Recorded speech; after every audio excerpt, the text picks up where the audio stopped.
I think he's doing a great job with the game. I think the best part of the game was the intro and the fact that they kept playing Lost in the World by Kanye. I'm sorry, I think that was the best part for me because I feel like the game and the writers of the game, they're trying, but I just, like last season, I was watching it and every week I was like, yo, next week is gonna be better, next week is gonna be better, but it just didn't do it for me. The game at this point is definitely not what it used to be.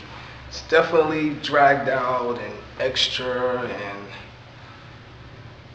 soap opera-y and foolish. Like it's a lot to digest at one time. They're just giving you something from here and something from there, and it's really just not what it used to be. I'm more than happy that it came back, but you can see quite a difference as far as like when it was on the CW network. People are gonna have their feelings about it, what they're gonna say, but men lie, women lie, numbers don't. The ratings are there, so I be watching. So I know y'all be watching. I know y'all be watching. I don't know if y'all watch afterwards, but y'all be watching. I think that the fan base will carry it through because the actors and the actresses have built, a really large fan base. So I think that that's what keeps the show striving. But if it was starting, if like last season was the first season, I don't think that it would have done as well, as it did as coming from the CW network. I'm kind of mad that they got that little brat back, Jason's daughter. I mean,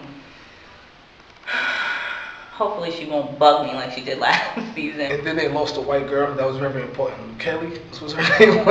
The white girl was definitely very important. She was funny, and she definitely, the word I'm trying to use, she definitely,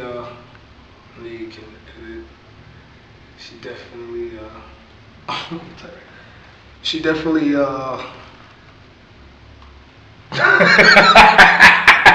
I feel that it's gonna last. I think they're definitely doing their thing. The acting is good, the script is good, and it leaves you wanting more, like cliffhanger ending. I know that it's budget some, but the writing just seems a little dry. It's not as funny as it could have been, and I do hope that it continues, but I do think it's not as good as it was. I'm going to tune in next week, like everybody else in America, because I want to see the storyline. I'm hoping that the writers, they need to hire me because I write. I mean, if you don't want me to put me in the show, I can write the show. This is up to you. But I love Jason Fitz. I think he's an asshole, but I love him. I don't know what's going on with Darwin. I feel like Darwin is just, they always crying. Like, I don't know. They need to tighten up his character a little bit. Let's just hope it gets better for their sake. Team Melanie, I'm with it.